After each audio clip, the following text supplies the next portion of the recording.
Okay, we're here working on the Pascagoula diamond bottom catboat. Use the little cordless circular saw today. That worked out great. No cords dragging around, lightweight. It's a left-handed saw, meaning I can see the blade from the cut side. That makes you got to take a few more safety precautions, more so than you would even with a regular circular saw. The blade's a little closer to you when you're cutting, so you don't want to fall asleep while you're using that one. Use the impact driver to drive a few screws. And let's see, current state of the carriage house for Doug. Got Zips in here after her successful sea trials. Winnie, skipper's wagon. That's all probably going to stay about like that. We're planning on doing most of the catboat build outside. Probably get a tarp to cover it once we start putting boat parts on. So the only boat parts out here right now are the keel battens that are drying up and getting wet and drying and getting wet and drying to take that shape they got to take back aft towards the transom. So those are right there.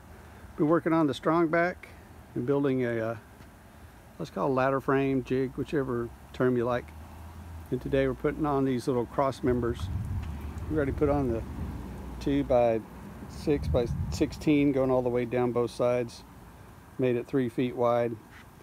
And now these cross members will support boat parts and stations or bulkheads that are actually going to stay in the boat, and other cross members will support molds. They're going to help define the shape until we get the chine and the gunnel and the other parts that will hold the shape once it's all built together. So up in the front here we've got where the stem's going to go. This may not be the final shape. The stem may come down right in here, so I may have to chop a chunk of that out, but we're just kind of got them tacked into a rough position right now. Up here, this is going to be the forward station about a foot or so back that's going to hold the mast step on the forward part of the mast step. Then back here will be the aft part of the mast step. It's going to be going to put in 2 frames there, so the next pieces we build will actually stay in the boat. And because you got a big mast on a catboat, so it needs to be strong up there. There's a lot of stuff going on. Next back we were going to have where it's going to actually be another bulkhead that's going to do a couple things. It's going to catch the forward part of the centerboard trunk right there, and so that's going to help tie in the centerboard trunk. And also there'll be deck forward of here, and then there'll be a cockpit aft, so the deck will be supported on that edge. Come back about amidships. This is the place where there's going to be the widest beam of the catboat. I think it's, I can't remember. It's about 9 feet back from the bow. It widens out. Next cross member is going to hold some light framing, or maybe just a mold. And by mold I mean it's just some boards put there to hold the shape while we put all the other pieces on. And it's going to be close to the aft end of the centerboard trunk. And these boards have flip around. The boards up front, the station will be on the forward edge of the board. So if there's a curve coming in this way, you can bevel that board and not be beveling off chunks of bulkheads or molds. Then once you get after the widest beam, then the bulkhead or the mold will be on this face, on this aft face. So if you got a curve coming in like this, you can bevel and you're not cutting in. Everything's wider here. That'll be more apparent what we're doing later. Here's going to be, I think, holding a wide shape, because we're going to put a little bit of a reverse curve in here. It's actually after we get past the widest beam, which is up there. Curve's going to come in a little bit, tuck in, so we're going to have a mold that we can pull that shear and chine in a little bit.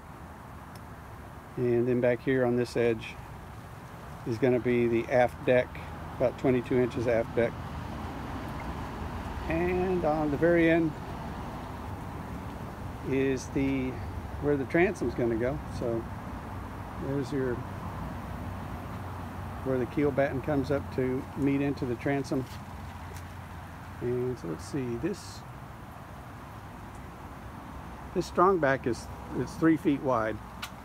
So the whole boat is going to be 8 feet wide. So there's a 1.5 feet. There's another foot. So it's 2.5, 3.5, 4. So it's going to be out about as wide as that keel batten is here. And then about the little bit more, just kind of under where the tables are, 8 feet wide at the widest beam. So that's what we're working on today, a Strongback. It's on this the sunfish finishing dolly, so we can move it around as we like. But what we did before, when we get into critical areas where we need this Strongback to be level, is we'll go around with the level and we'll throw it on this 4.5 piece, and we'll put little shims, either shim up the wheels, or we may just, you know, screw a 2x4 to the side and jack it up when we know it's going to be in place for a few days. I call those the landing gear. We'll put down the landing gear and get it level fore and aft, and also side to side. So when we put all our molds and bulkheads on there, they'll all be nice and level and plumb. And then probably the next thing we're going to do is draw a center line all the way down the middle of this ladder frame, so that will be the center line for all the stations and the molds. This is for our new build of a 1950s Pascagoula diamond bottom catboat named Margaret Rose.